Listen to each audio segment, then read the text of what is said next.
জ্ঞান যজ্ঞত অগ্ৰজনৰ সন্মুখত আসন অলংকৃত কৰি পেলাই গুৰুসকল গংগাৰ সদৃশ জননী সমস্ত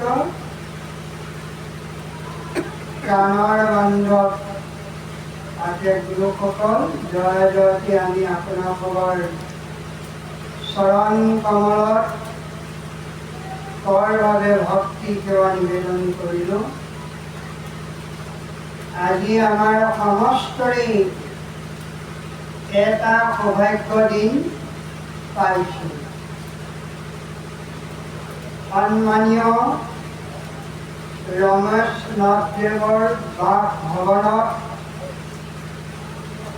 মাতৃৰ পৰলোকৰ সদ্গতিৰ কাৰণে কি অনুষ্ঠান ব্যৱস্থা কৰিলে। ইয়াত ঈশ্বৰৰ জ্ঞানৰ তত্ত্ব সমস্ত আমি সমস্ত জনাই শ্ৰৱণ আৰু কীৰ্তন আলোচনা কৰিব লাগিব। সেয়েহে সেৱক বৈষ্ণৱ সমষ্টক আমি সেৱা জনাইছোঁ। ঈশ্বৰ ভগৱন্তই সৰ্বদাই কুশল আৰু মংগল কৰক। হে গুৰুসকল, আপোনালোক সমস্তই জ্ঞাত মৰুভূমিত পদুম ফুল নুফুলে, জলত আৰু বোকাতে পদুম ফুল ফুলে। আজি কচিং প্ৰাইমাৰী ৰমেশ বাগজনৰ গেহা ভৱনত তিনিবৰণীয়া এটা পদ্ম ফুল ফুলি আছে। ৰঙা, নীলা, বগা। তাৰ সুগন্ধত গাঁৱৰ কল্যাণ, অঞ্চলৰ শান্তি, বিশ্বৰ শান্তি আৰু জীৱৰ কল্যাণৰ কৰ্ম ব্যৱস্থাভাগ কৰা হৈছে। সেয়েহে আপোনালোক মহান মহান সাধুসকল আহি আসন অলংকৃত কৰিছে। আমি অকণমান হাত ধৰিব বিচাৰিছোঁ। জ্ঞান অজ্ঞান অজানিতে আমাৰ ভুল বা ত্ৰুটি অপৰাধো হ'ব পাৰে, সৰ্বদোষ ক্ষমা কৰিব।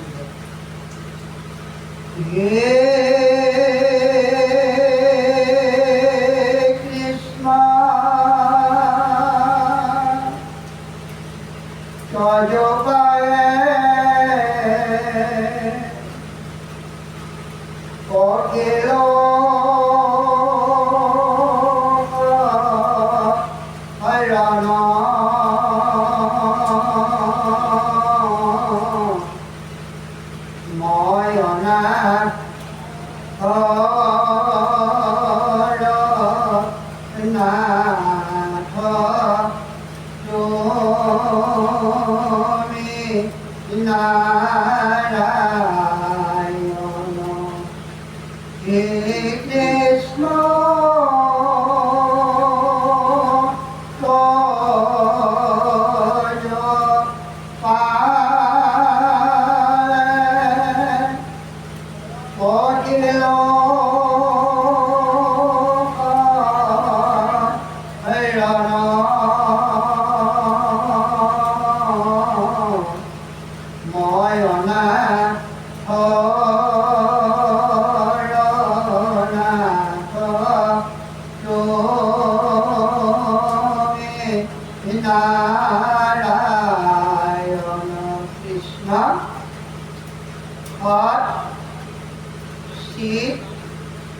আনন্দ সচিদানন্দ পৰম নিগুণ ব্ৰহ্ম কৃষ্ণৰ চৰণত সেৱা জনালোঁ।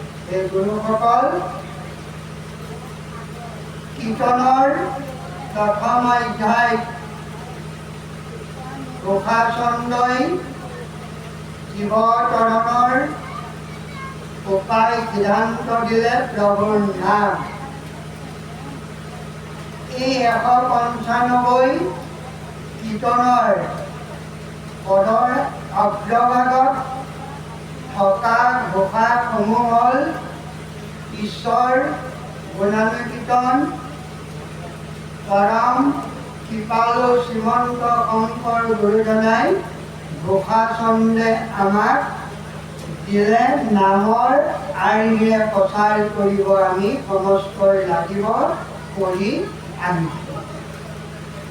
মাধৱ পুৰুষৰ 1000 ঘোষা সেৱা ভক্তিৰ প্ৰণালীয়ে আমি প্ৰচাৰ কৰা হয়।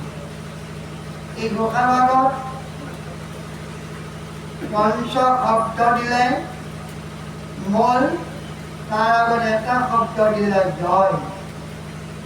জয় হৰি গোবিন্দ নাৰায়ণৰ নাম, কেশৱ হৰি ৰাম ৰাম কেশৱ হৰি। জয় শব্দে মংগল সূচনা কৰিছে। ভগৱন্তৰ পুৰুষৰ অনন্ত কোটিৰ নামক কৃপালু গুৰুজনাই মংগল সূচনা কৰিছে। আমিও তেওঁৰ নাম ল'লে এই মংগল সূচনা ভাগ সৰ্বপ্ৰথমেই কৰিব লাগে। হৰি শব্দ ঈশ্বৰৰ এভাগ নাম হৰি। ভকতৰ দুখ হৰণ নিগুণ ব্ৰহ্মই হৰণ কৰিব পাৰে। স্মৰণ মাত্ৰকে যিহেতু সংসাৰৰ দুখ হৰন্ত, এইকে কাৰণে ঈশ্বৰক হৰি বোলয় যত মহন্ত, এইকাৰণে হৰি। আৰু গোবিন্দ নাম এইকাৰণে দিছিলে ভকতক বিপদৰ পৰা ৰক্ষা কৰাৰ কাৰণে তেওঁৰ নাম গোবিন্দ ৰাখিলে। কাৰ্য হিচাপে প্ৰণালীক দৰ্শন দিলে আমাক ইন্দ্ৰই দিলে। যেনেকৈ আমাৰ সমস্তৰে নাম আছে, নামটো আমি নিজে দি ল'ব নোৱাৰোঁ।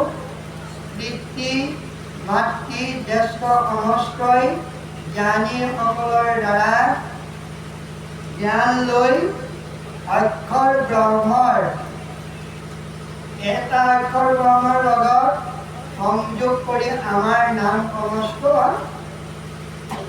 ব্যৱস্থা কৰা হয়। এই প্ৰত্যেক অক্ষৰ ব্ৰহ্মই নিৰাকাৰ ব্ৰহ্মৰ একোটা ৰূপ বুলি আমাক জ্ঞান দিলে। স্ববৰ্ণ ব্যঞ্জনবৰ্ণ অক্ষৰ ব্ৰহ্মবিলাকে হ'ল ঈশ্বৰ এটা ৰূপ। কলাখনত আপোনালোকে পাইছে, শব্দে সৰুতে আমাক জ্ঞান দিলে মানে অমিতা, আৰু ভক্তিৰ মাৰ্গত জ্ঞান দিলে শব্দ হ'ল অনল। অনল মানে অগ্নি। ভগৱন্তৰ ৰাম নামৰ অগ্নি, এই অগ্নি আমি ব্যৱহাৰ কৰিব পাৰিব লাগিব, নোৱাৰিলে পুৰি আমাক ভস্ম কৰিব।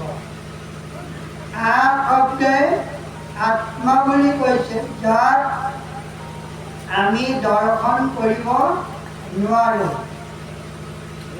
উদাহৰণস্বৰূপে আপোনালোকে চাওক, এই এটা বস্তু, ইয়াৰ পৰা যিটো শব্দ অন্যলৈ গুচি গৈছে সেইটো দেখা নাপায়। এই ফলটো পোহৰ আমি পাইছোঁ, কিন্তু ক'ৰ পৰা পাইছোঁ সেই বস্তুটো দেখা পোৱা নাযায়, যাক কাৰেণ্ট বুলি কোৱা হয়।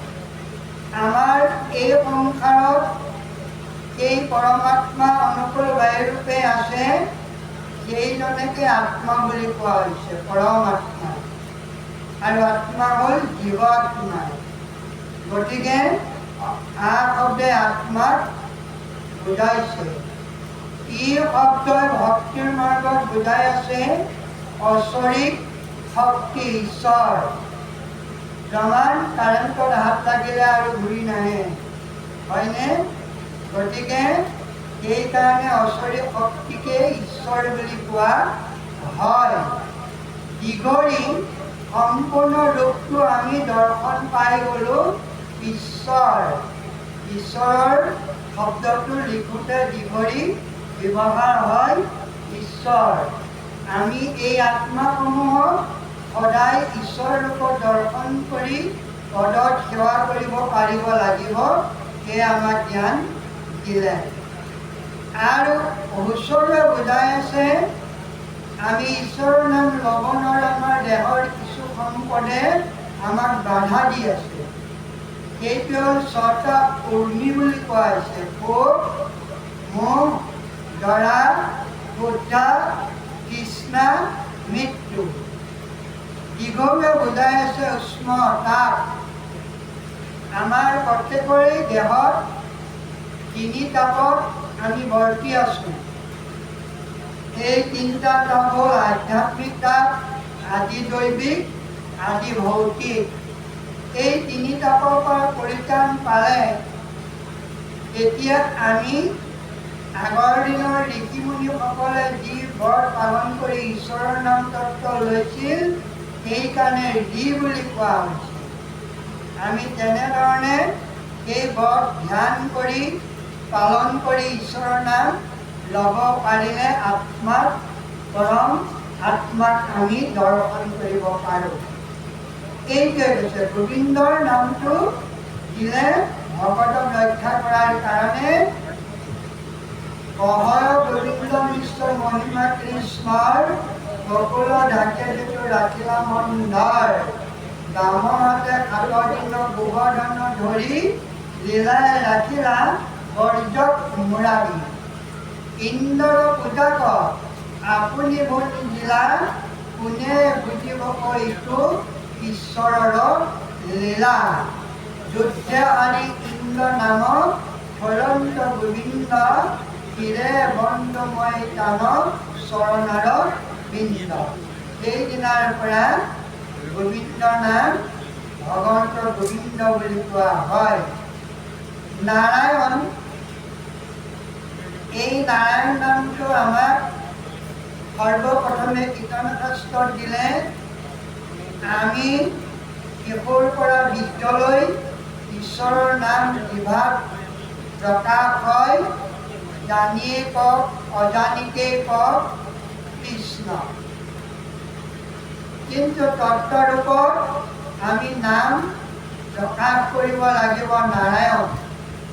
এই নাৰায়ণ নামটো প্ৰকাশ কৰিলে নাৰায়ণ নামৰ যি পৰমাৰ্থিক তত্ত্ব যদি পালন কৰিব পৰা হয়, প্ৰভুক দৰ্শন পাব আৰু আমাৰ কৰ্মবিলাক শুদ্ধ হ'ব। আপোনালোক সমস্তই জানে, সেৱা মাত্ৰ ধৰিছোঁ, অপৰাধ নধৰিব।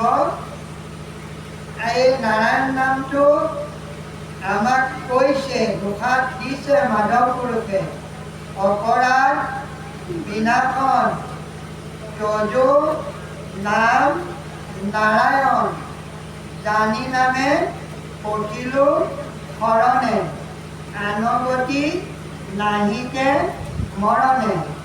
অপৰাধ ক্ষমা কৰি তুমি দয়া কিলহৰি, মোক ৰক্ষা কৰিও চৰণে। নহয়নে বাৰু আইসকল, গুৰুসকল? আপোনালোকক চৰণত সেৱা জনাইছোঁ, অপৰাধ নধৰিব।